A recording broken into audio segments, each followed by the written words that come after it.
In discussions about 5th edition and its problems, it often comes up like this idea of you should just play a different game. It's a recommendation that I've made several times. It's a recommendation that I've seen made. Like, oh, you don't like 5th edition? Well, just play a different game.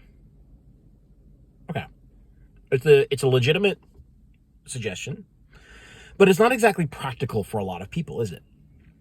The fact of the matter is that 5e is the ubiquitous RPG. If you go to a gaming store and see any random group of people playing an RPG, there's a very high chance it's 5e. If you want to join a group, it's a very high chance they're playing 4e or 5e rather. If you have a group of friends that you say, "Oh, let's play an RPG. What should we play?" There's a very high chance that the default assumption is that it's going to be a 5th edition campaign. The reasons for this are many. It's not really the point of this video. What I'm getting at is the solutions. Now, if you want to play a different game, you probably got to run it yourself. And that's, unfortunate, because a lot of times, you might think, I want to play a different game. I want to be a character in a different game. I wish somebody else would run this other game that I want to play in. Unfortunately, if you want to play something other than what is the mainstream, chances are you have to run the game. It's fine. It's unfortunate, but that is life. But there comes another obstacle there, which is, assuming your group is even like amenable to the idea of playing something other than the game that they are familiar with. You now are faced with the prospect of running a game. Not everyone is fully comfortable with that. They think they can't. They don't know how. They think they're going to be bad at it. So I thought I would take this opportunity to give a few pointers in that regard. So the assumption here is that maybe you've run 5th edition, or let's assume you haven't even run 5th edition. You've never run a game before, but you want to play something new. Maybe a specific game has caught your eye. You're like, I want to play that. Or maybe you just don't want to play the same thing you've been playing and you want to try something new. And so you found a system that looks interesting. You're going to run it. I would say my first bit of GMing advice for new GMs, for brand new GMs, is just do it. Just do it. Just jump in head first. Just go do it. What's the worst that could happen? Do it with a group of friends that you like and that you trust and that you can communicate with freely, but just do it. The worst thing that's going to happen is, you find out that you don't like GMing, but you'll never find that out if you don't do it. So you're going to notice a couple of things about running a game the first time you do it. One, no one's a good GM to start with. No one. No one's a born GM. Some people certainly have talents that can transfer easily over to it, but your first time running a game is always going to be kind of a disaster. It's fine. It's fine. No one expects you to be perfect. No one expects you to be great the first time out the gate. It takes years and years of experience to really develop skills for running a game really well. Number two is you're probably overestimating how difficult it is. It is not that difficult. You'll learn a few tricks.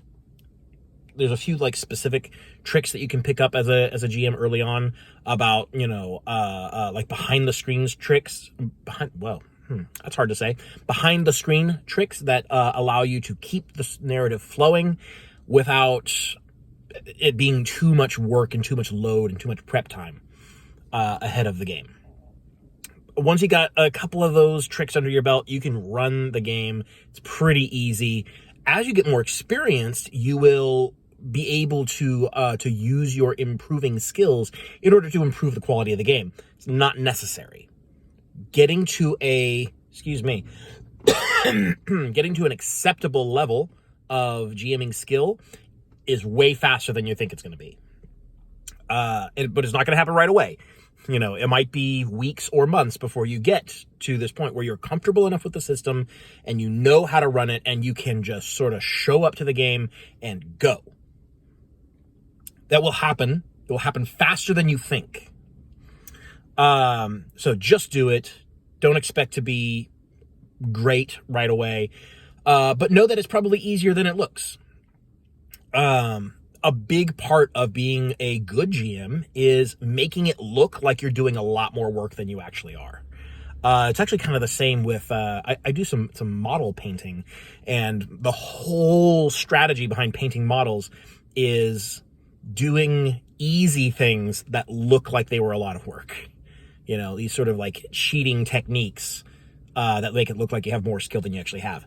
That's most of being a GM, to be honest. Which the ironic part is that is itself the skill. So making it look like you have more skill than you have is a skill. And if you're quite good at it, then you are quite good at the thing. So it's kind of like, it's almost like a paradox. Like, are you a good GM if you can make it look like you're a good GM? Well, yeah, probably. And the other thing is, like, don't feel like you have to commit to a huge long campaign your first time out. That I think it would be a mistake. I think if it's your first time ever GMing, commit to 3 sessions. And get your players to commit to 3 sessions as well. When I'm introducing people to a new system, that's what I ask for. Give me 3 sessions. 1, to introduce you to the mechanics. 2, to start like really getting used to the mechanics. And 3, once you are accustomed to the mechanics, you can actually like dig in and play the game as intended. That's my usual flow for like when I introduce people to Blades in the Dark. I have a 3-session, it's like a 3-shot, basically. A little 3-session, it's not even like I wouldn't call it a campaign, and it's not a story per se, because I don't show up to Blades in the Dark with a story in mind, because that's not how you run that game. But I have these sort of like plot elements that I can pick from, enough to fill out 3 sessions easily. So I would, yeah, you can commit to 3 sessions to get an idea what the system is about, get used to running it, and be there long enough for the players to get an idea what the game is about and see how everyone likes it. And at that point, if everyone likes what's going on, and by the way, they probably will. I'll get back to that in just a moment. Player satisfaction, we'll get there. If they like it, you can keep going. If they don't like it, you can stop and do something else or start over. If it's something to do with the rules that you weren't understanding, you can just start over, fix what you were doing wrong, try again, or try a different system. Maybe that one's not the one for you, you know? There's an idea on the internet that there's such a thing as this ideal system, this game that everyone is going to like and is perfect for everyone in all situations. Never going to happen. Never will, never has. It can't be. It's an impossible idea. You find the game that works for you and your group to do what it is that you want out of this RPG. The process of finding the RPG for your group is a whole other story that I do not have time to get into today, maybe on a future video. But as far as player satisfaction goes, I think in most cases you will find that players are less picky than you would assume. Most people, I think, most of the time, most reasonable folk are going to be pretty satisfied just playing the game. You know, they're not there to like,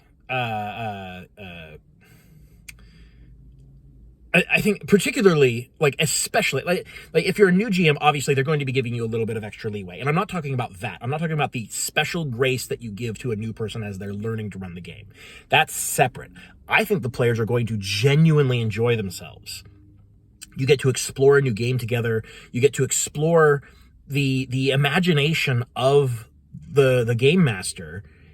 And that's a thing you don't get to do in any other medium. You know, it's a look into the way that you tell stories and the way that you create characters and the way that you interpret the game that I think a lot of players are just going to find enjoyable on its own front. And that is entirely independent of the game system. Maybe they won't like the game system. Maybe they won't. But I think I think players are less picky than you might expect. And so they're more likely to be satisfied with whatever gaming experience you might present to them. Now, if you have a group that is seasoned, veteran gamers, let us say, they might have more solidified opinions about the games that they play because they have more experience. And that's something to certainly take into account. That on that kind of group, you might be riding the wave of grace for being a new GM. Once the group gets like pretty experienced and they have a really good idea of what it is that they want in a game and what it is that they don't want in a game, what works and doesn't for them, they're going to have these harder opinions, and they're going to probably launch into each new game looking for the things that they like and looking for the things that they don't like. And they're a lot more likely to come up with a hard opinion, say, I don't actually like this game for X, Y, and Z reasons. Usually, if they're pretty articulate, pretty analytical, they might be able to give you pretty solid reasons why they don't like the game or why they do like the game.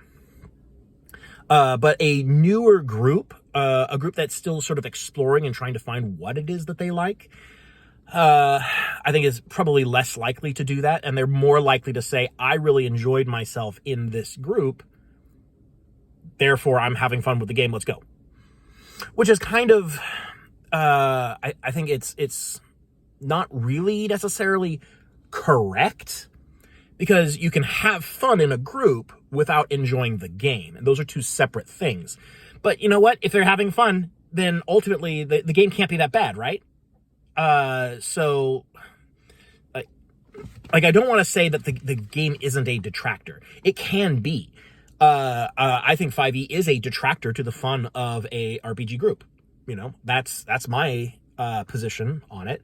I think that an RPG group that is playing 5e, well, I think when I play 5e in a group, I can have fun. I can enjoy the people around me and enjoy the social aspect of the game, in spite of the game itself. The mechanics are a detractor to that, but not so much that I can't enjoy myself anyways. I would have more fun with a different game, perhaps. And so that certainly is an element. I've gone way off track with regards to that. So what I'm getting at is, if you're a new GM, or if you're looking to be a new GM, if you want to play a different game, and the only way you're going to get that done is to run the game yourself, I'm very sorry, but that's how it is. Just do it. It's probably easier than you think, but you're not going to be good at it from the start. But that's okay. It's okay. Everyone's bad at first, but if no one tried, no one would get good. And so it's important that you try. Yeah. So I think new GMs for new games is it's more important than I think I can reasonably state in the context of this video. It's important for people to branch out, try new things, and have new experiences that you couldn't have otherwise. And if you're afraid of judgment from your friends, oh man, I don't know what to tell you. That's an issue I guess you got to work out. And certainly not everyone is cut out for GMing. Some people just don't make good GMs. But you never know until you try. You might be good. Secretly, deep down.